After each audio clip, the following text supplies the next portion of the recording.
Project X. What's Project X? Well, Project X is a movement that we started, myself, Tim Dog, Kool Keith, and Mark Live. And initially, it was just something that we wanted to kind of build a musical collage of our careers, our individual careers, our solo careers, our career as Ultramagnetic. And then it turned into a movement of expression, of musical freedom.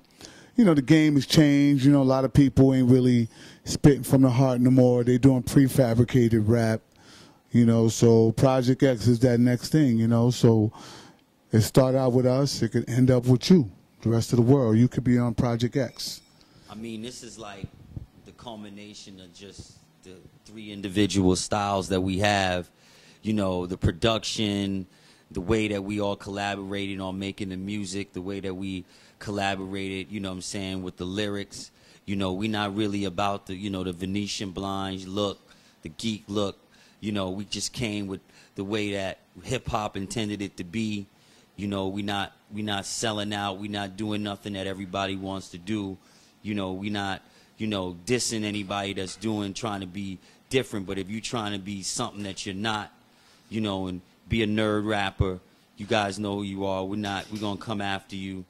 Yeah, you know, I like to voice my opinion, like Mark said. You know, we're not doing geek rap.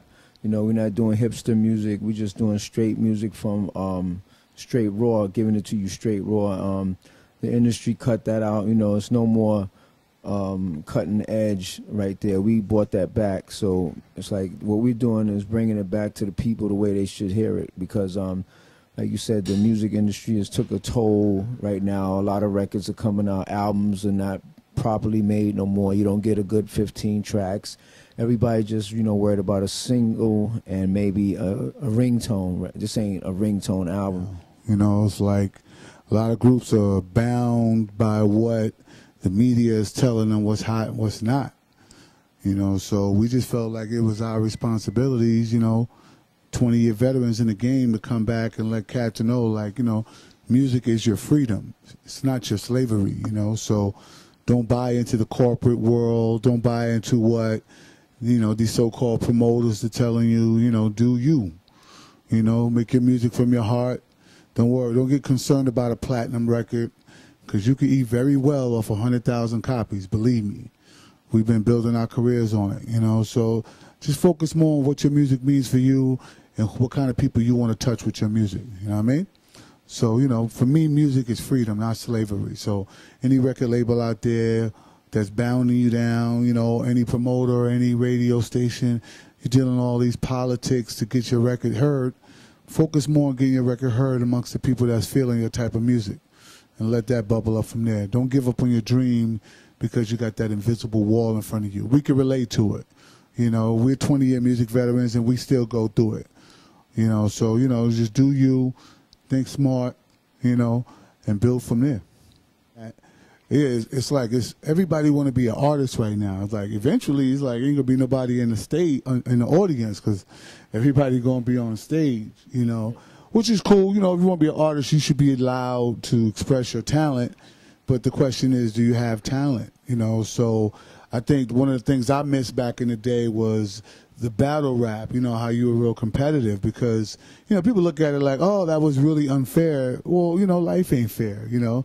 And I feel like, you know, you can respect a football team or a basketball team, but you can't respect the competitive rivalry, you know, the competition between hip-hop. So my feeling is, you know, bring that back. So let's see, you know, if these rappers really are dope as they say they are, let's see them go one-on-one, you know. Let's go one-on-one with me. Rap came out from a serious state. So our point is that, like he said, why, you know, basketball is competitive, football is competitive, golf is competitive, tennis, every sport is competitive except rap. So we all supposed to make, you know, Winnie the Pooh records and cartoon records. Everybody can't do that shit, and that's not what we all. It's 14 and 13 making records, running around with chains on. You know, back when we came out, they would be slapped in their face and their chains would be snatched. Look at it this way, and we call it the corporate world because it's a mentality.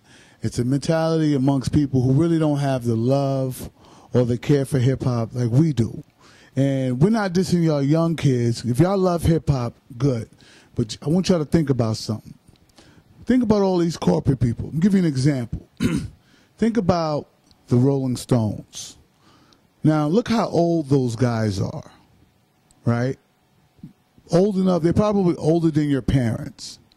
And these guys are millionaires, if not billionaires, because the people that are behind them, their fans from when they were young, are constantly supporting them.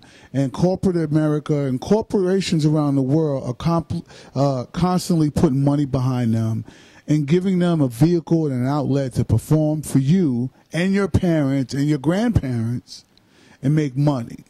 Now, let me tell you what happens in hip-hop. Those same corporations, they exploit it. You know, I know artists that don't even know who we are. Or they don't know who Big Daddy Kane is or KRS-One. They're clueless, you know, and then you listen to their music and their patterns and everything, their whole swagger is from our era. You know, and I just think that's a little, if that's a testimony on what hip-hop is going to become, then you're going to see the revolution is not only going to be televised, it's going to be online. It's going to be viral, you know. So you're going to see a lot of drama, because the reality is, you know, we can't let that go down.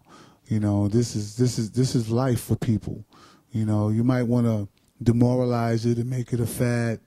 And I'm talking to you, yeah, you record exec, sitting on your cottage or on your patio deck with your golf clubs, thinking you made another $1 billion off us dumb rappers.